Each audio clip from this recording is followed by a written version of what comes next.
Hey, how's it going, guys? Brother here, back again, doing another review on a Chinese smartphone from DHgate.com. Today we're going to be taking a look at the Jiake Jk11, which is a quad-core Android smartphone that runs on 4.2. So we're going to be going over the phone itself, we're going to be doing a review, and we're overall just going to be seeing if it's a good phone. Let's go ahead and get started.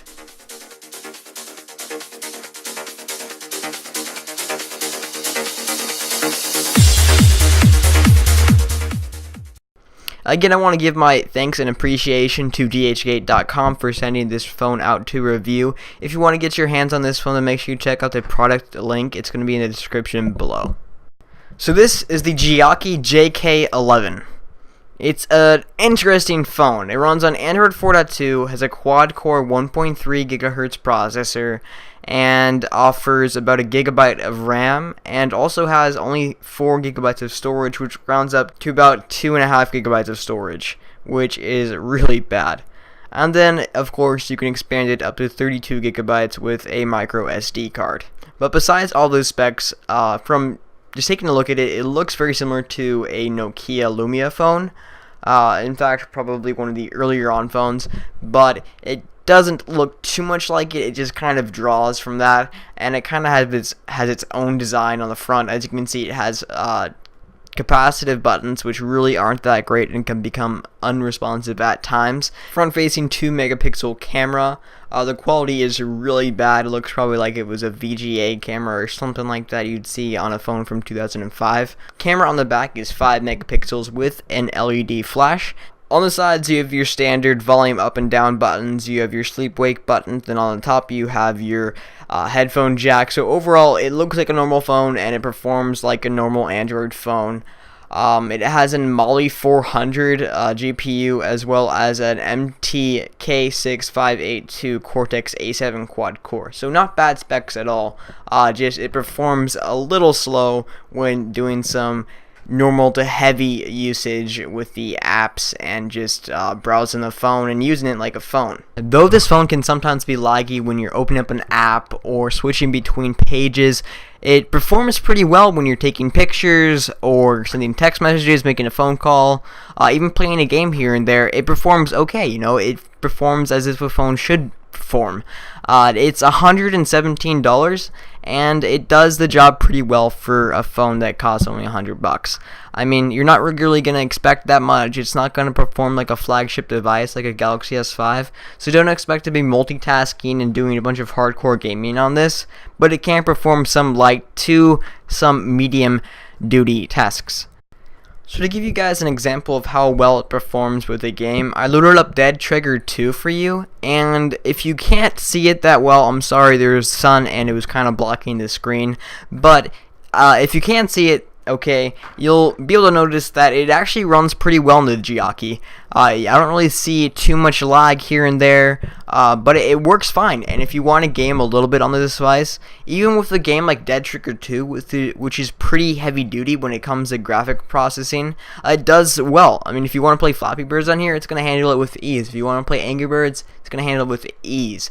Any other game, it should do fine. If it can handle Dead Trigger 2, I'm pretty sure it can handle most hardcore or heavy duty tasks on the phone, but you got to keep in mind that it might not perform well, and so if you're expecting to be a hardcore gamer on this phone, don't expect that it's going to work that well. I mean, we're lucky that it's playing Dead Trigger 2 well here, but I did experience some crashing with this game after playing for about 5 minutes, so that's something that you ought to take in. So a big feature on phones nowadays is the camera. The Jiake Jk11 features a 5 megapixel back-facing camera and a 2 megapixel front-facing camera.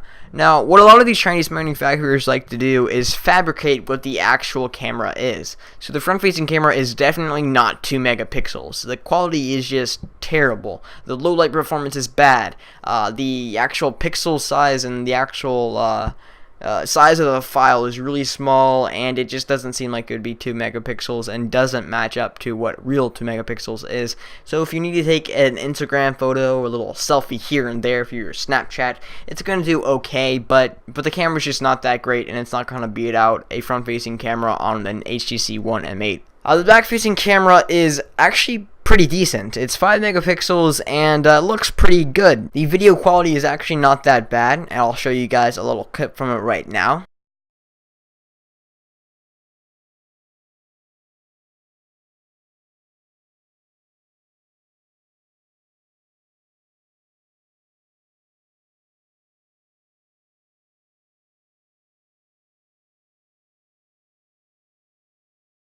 So as you can see, it didn't look too bad, and I would actually use this if I had to record something really quickly. I wouldn't use it to make a YouTube video or anything like that, but if you need to record something and you don't have a camera available to you, this is an option. I mean, it works okay, and the audio quality is okay, and the picture quality is overall decent. So with the Jiake Jk11, an overwhelming theme of this device seems that it is a decent phone. I mean, everything that it does is decent. It does okay. It does good here and there. It never performs outstandingly or great, and it doesn't perform that bad, but sometimes it does perform a little bad. So if you get what I'm saying, it's not going to be a phone you're going to be carrying around every day for a daily driver. This is going to be a phone that you have to use for a little replacement device, and it's only $100. So if you can't afford a phone right now and you want to save up for one, don't buy the Jiake Jk11 to use as a permanent phone that you're going to be having for a couple of years.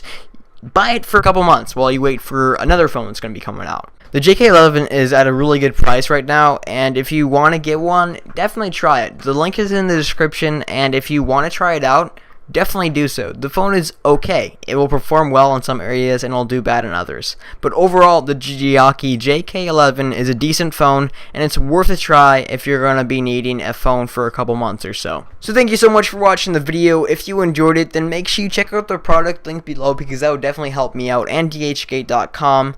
If you want to subscribe to my videos, please make sure you do, because I will offer tons of high quality reviews and tutorials and such in the future. Make sure you smack that like button, and I'll see you in the next video.